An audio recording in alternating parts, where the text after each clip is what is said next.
Click. That was the sound that changed everything. The sharp metallic snap of a padlock closing on my own gate. A few seconds later came the crunch of gravel under boots as the hired guards walked away, leaving me standing there in disbelief. Diesel exhaust hung in the cold mountain air. My breath turned white in front of me, the kind that comes when the air smells of pine, frost, and anger. They'd just locked me inside my own property. My name's Ezra Blackwood, and if you'd told me 6 months ago that I'd be fighting my neighbors like a man defending a fortress, I'd have laughed. I'm 58, a retired engineer and a widower. My wife, Margaret, passed last winter, and with her went most of my reason to stay in Denver. So I did what broken men often do. I ran to the only place that still felt like home, my grandfather's old cabin in Pine Ridge Estates, tucked deep in the Colorado mountains. The cabin sat on 40 acres of hilly land, stitched with spruce and aspen, the same land my grandfather bought in 1943. Out here, the air tastes like cold river water, and at night the stars burn close enough to touch. I thought I'd spend my days quietly fixing up the place, maybe restoring the old workshop where my father once carved furniture by hand. But peace doesn't last long when an HOA smells a chance to control something.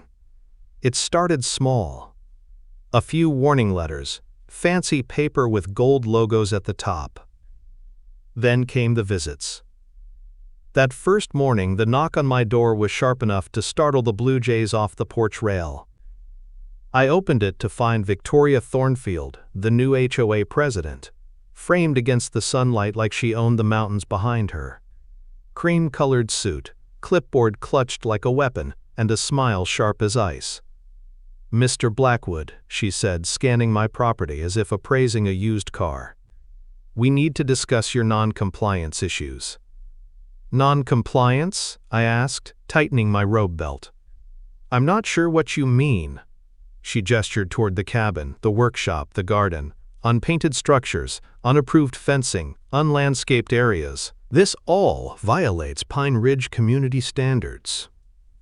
I followed her gaze to the old log walls my grandfather had built with his hands, each timber hand-hewn, each nail driven before she was even born.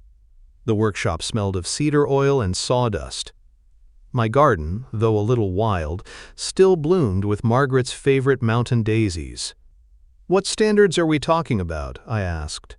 "The ones that maintain property values," she said crisply. "This rustic aesthetic might appeal to you, but it lowers the community's overall image." Behind her, a young man leaned against a white SUV, grinning. Her son Bradley, 20-something and smug as his mother. I took a breath, feeling the chill of the mountain air cut through my patience. "This cabin has stood here for 80 years, I said quietly. "It's not a display home, it's history." Victoria's smile never faltered. "History doesn't pay HOA dues, Mr. Blackwood. I'll give you 30 days to bring the property into compliance." Then she turned on her heels, leaving the scent of perfume and entitlement in the wind. That night, I sat in the workshop, the oil lamp flickering against framed photographs of my family. My father in overalls, my mother holding a basket of apples, Margaret laughing beside a garden full of sunflowers. They'd all loved this land. I ran my hand over the old workbench, feeling the smooth dents worn by generations. I wasn't going to let her erase that. 2 weeks later, an envelope arrived. Thick paper, bold red lettering, notice of violation. The county seal stamped at the bottom. Someone, anonymously, had filed complaints about unpermitted structures. Suddenly, I owed the county over $3,000 in back fees and inspections. The young inspector who showed up couldn't have been more than 25. Nervous smile, clipboard trembling slightly in his hands. "I'm sorry, Mr. Blackwood," he said, "just doing my job. I have to document everything on this list." I offered him coffee and watched him fumble through measurements of a workshop older than his grandparents. By the time he left, my patience had turned into quiet fury. Victoria had fired her first shot. The next week, the sound of machinery woke me early. Through the kitchen window, I saw two men in bright orange vests setting up surveying equipment on my land. One of them was Victoria's brother-in-law, a man I'd met once at the community barbecue. Smiled like a snake then, too. "Morning," I called, walking over with a steaming mug. "Mind explaining what you're doing on my property?" He looked up without real concern. "Resurveying community boundaries. Seems your fence line might be encroaching on HOA green space." "Green space?" I pointed at the oak tree that had marked the property line since Roosevelt was president. "That tree's been on my side since 1943. He chuckled. "Not according to our instruments." By noon, a crew was pounding fence posts 15 feet inside my land. Each thud echoed like a hammer on my nerves. The smell of fresh-cut pine mixed with diesel from their auger. I stood there, fists clenched, watching them steal my sunlight foot by foot. Around 3 o'clock, my neighbor Mrs. Holloway showed up, a thermos of coffee in her wrinkled hands. Her gray curls bounced in the wind as she glared at the new fence. "This isn't right, Ezra," she said. "Everyone knows this land's yours. She's pushing you." "I know," I said softly, taking the thermos. "But she's not the first Thornfield to underestimate a Blackwood." That evening, I called Becker and Associates, the best surveyors in the county. It cost me $800 I didn't have, but 2 days later, I had proof. The fence sat 15 feet inside my property. And while studying those papers, something caught my eye. A note in my grandfather's old files about an exclusive easement. Bridge and road maintenance rights. Bridge? The next morning I drove to the county courthouse, the scent of stale coffee and old paper thick in the air. A clerk with smudged glasses helped me pull dusty records from 1943. There it was in black ink, E. Blackwood Estate. Exclusive ownership and maintenance rights to the Pine Ridge Access Bridge, the only way in or out of the community. I sat there in that courthouse chair, heart pounding, realizing what that meant. Victoria thought she'd boxed me in by sealing my gate. She had no idea that I held the keys to the only road out, and she was about to find out. The morning air carried that sharp bite only the mountains can give. Frost glittered across the grass, the kind that makes every breath sting a little. I stood on my porch, coffee mug warm in my hands, staring toward the bridge that connected Pine Ridge to the rest of the world. It looked ordinary, just weathered concrete and steel railings, but to me it now felt like a loaded weapon. Victoria Thornfield had no idea that bridge she'd driven over 100 times was mine, not metaphorically, legally. My name was on the deed right there in Jefferson County records, and she just locked me in. The irony made me laugh out loud, a sound that startled the crows off the nearby fence. The wind carried the smell of diesel and pine, a strange mix of civilization and wilderness that somehow matched my mood. I wasn't just angry anymore, I was calculating. I spent that day making copies of every document I had, my grandfather's easement, the survey results, even the county's notarized confirmation. By noon, I had a stack of proof thicker than the HOA's rulebook. That evening, the community center parking lot filled with shiny SUVs and anxious chatter. Victoria had called an emergency HOA meeting to address what she called property violations threatening neighborhood harmony. When I walked in, every head turned. The fluorescent lights flickered overhead, giving the room a strange, courtroom-like feel. The air smelled of burnt coffee and floor polish. Victoria stood at the front beside her husband Marcus, her lips pressed into a tight line, laptop already open. "Mr. Blackwood," she began, her tone syrupy but sharp. "I trust you've come prepared to acknowledge your ongoing violations?" "I've come prepared, all right," I said, setting my folder on the table. "But before we talk about my fence, maybe we should talk about your bridge." A low murmur rippled through the crowd. Victoria blinked, thrown off for the first time since I'd met her. "Excuse me?" I held up the county deed. According to legal filings dating back to 1943, the bridge connecting Pine Ridge to Highway 10 sits entirely on my family's easement. That means I own it, every bolt, beam, and square foot of it. Marcus laughed, but it was nervous. "That's absurd," he said. The HOA maintains the bridge. Correct, I replied. You maintain it using funds that legally should have gone to me as the property owner. You've been spending other people's money on my structure. Gasps filled the room. Even the projector hum seemed to pause. Victoria's face turned red. This meeting isn't about ancient paperwork, she snapped. It's about your non-compliance and your refusal to cooperate with community standards. Community standards? I said quietly, feeling the anger settle into something cold and steady. You mean harassing retirees until they sell cheap? You mean slapping fines on widows for having the wrong garden flowers? You mean locking a man inside his own land? Quote. The room went dead silent. Mrs. Holloway stood up, trembling but defiant. She's right, Victoria's been bullying folks for years. Ezra's just the first to fight back. Victoria's smile cracked, the mask slipping. Mrs. Holloway, you're out of order. No, Mrs. Holloway said firmly. You are. The tension in the air was so thick it could have been cut with a shovel. I slid the survey across the table toward Marcus. Becker and Associates confirmed your brother-in-law's fence sits 15 feet on my land. You'll remove it within 10 days, or I'll remove it myself. Victoria's jaw tightened. You're bluffing. I smiled, slow and steady. Then maybe you should check who holds the right to restrict access over the bridge. Spoiler alert, it's not the HOA. I left before she could respond.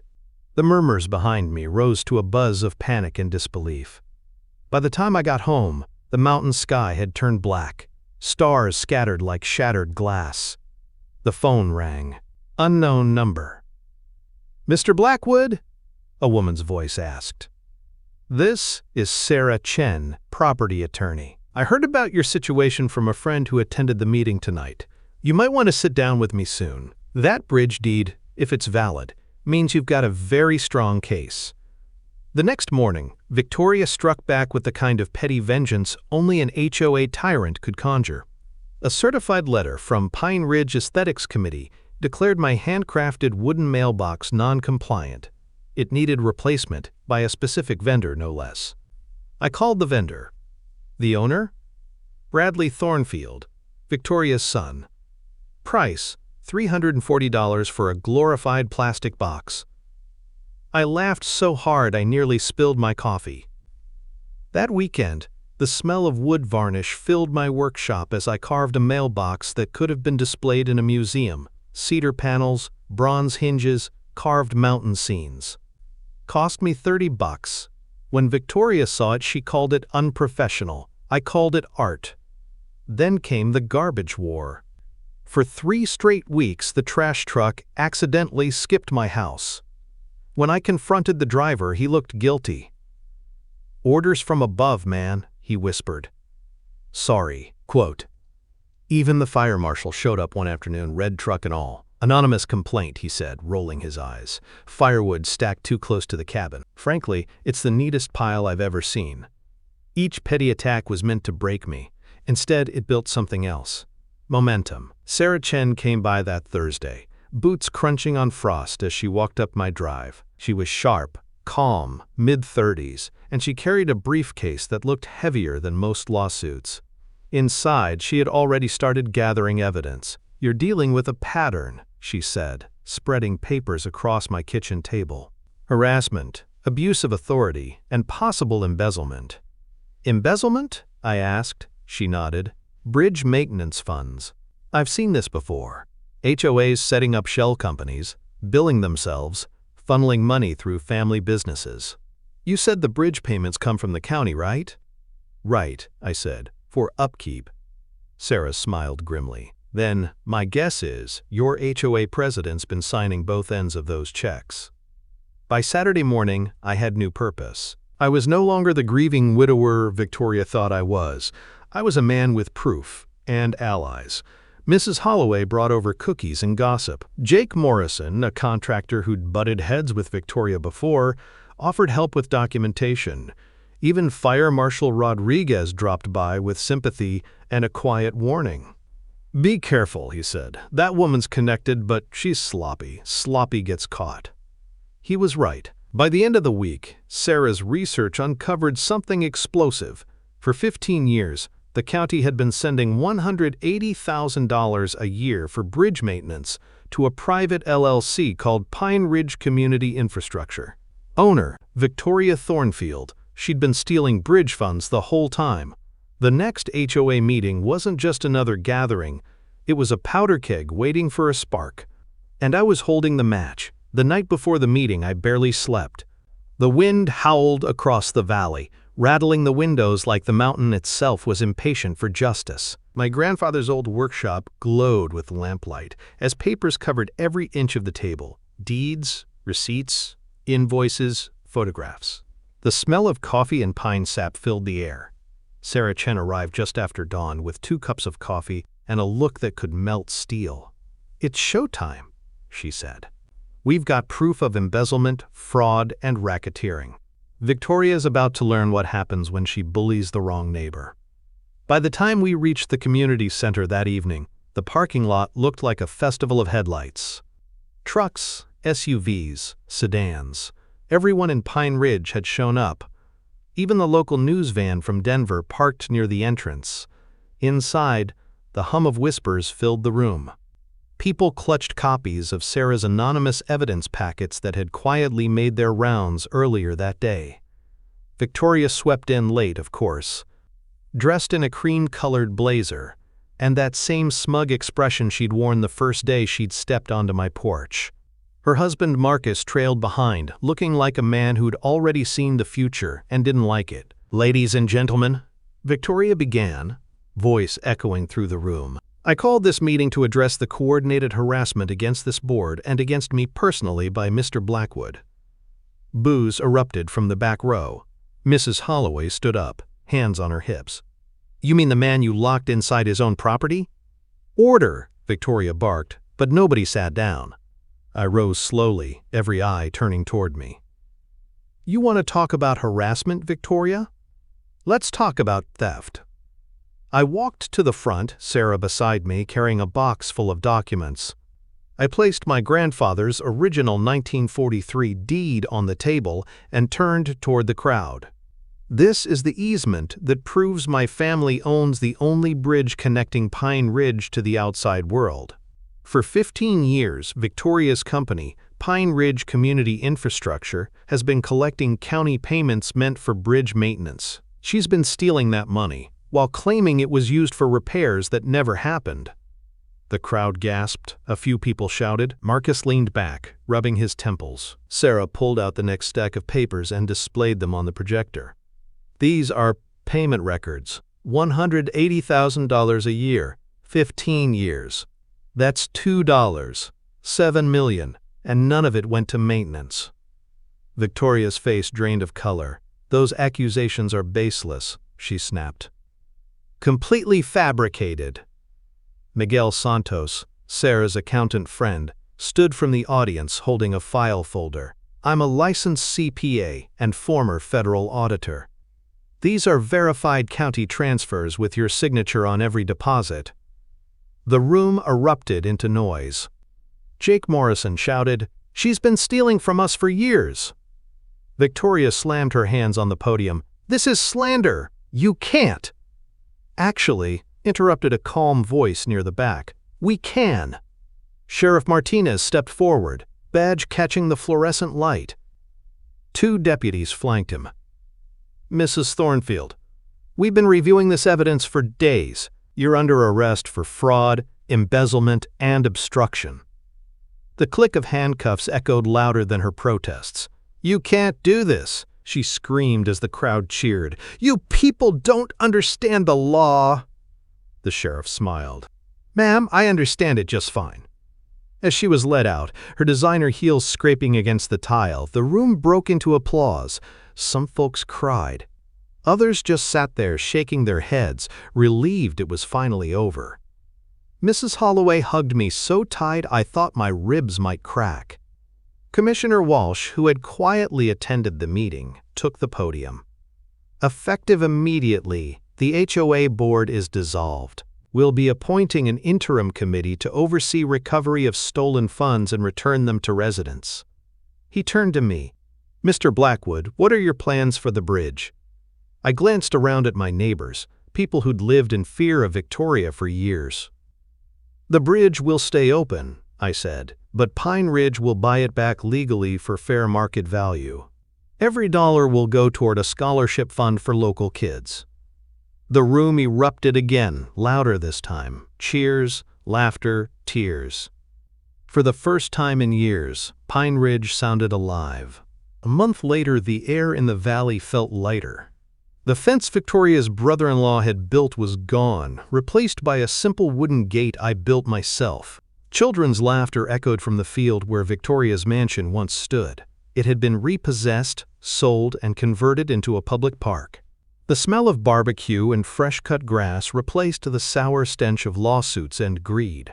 Mrs. Holloway, now head of the new community board, stopped by my porch one afternoon carrying a fresh pie.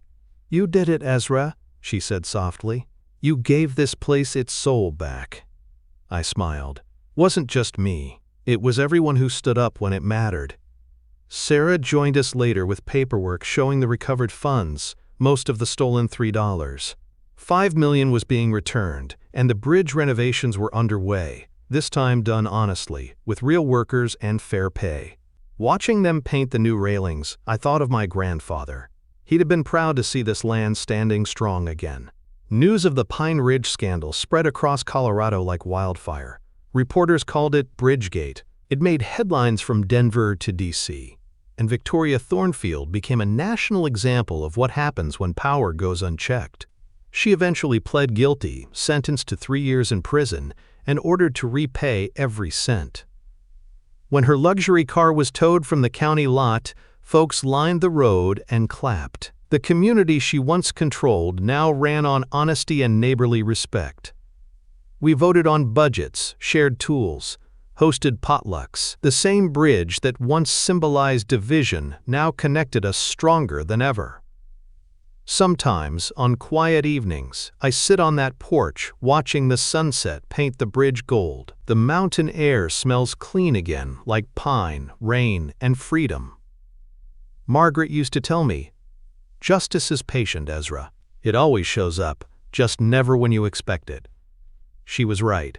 Now the bridge that carried generations of my family stands not just as concrete and steel, but as a reminder. When someone tries to lock you in, make sure they remember who holds the key.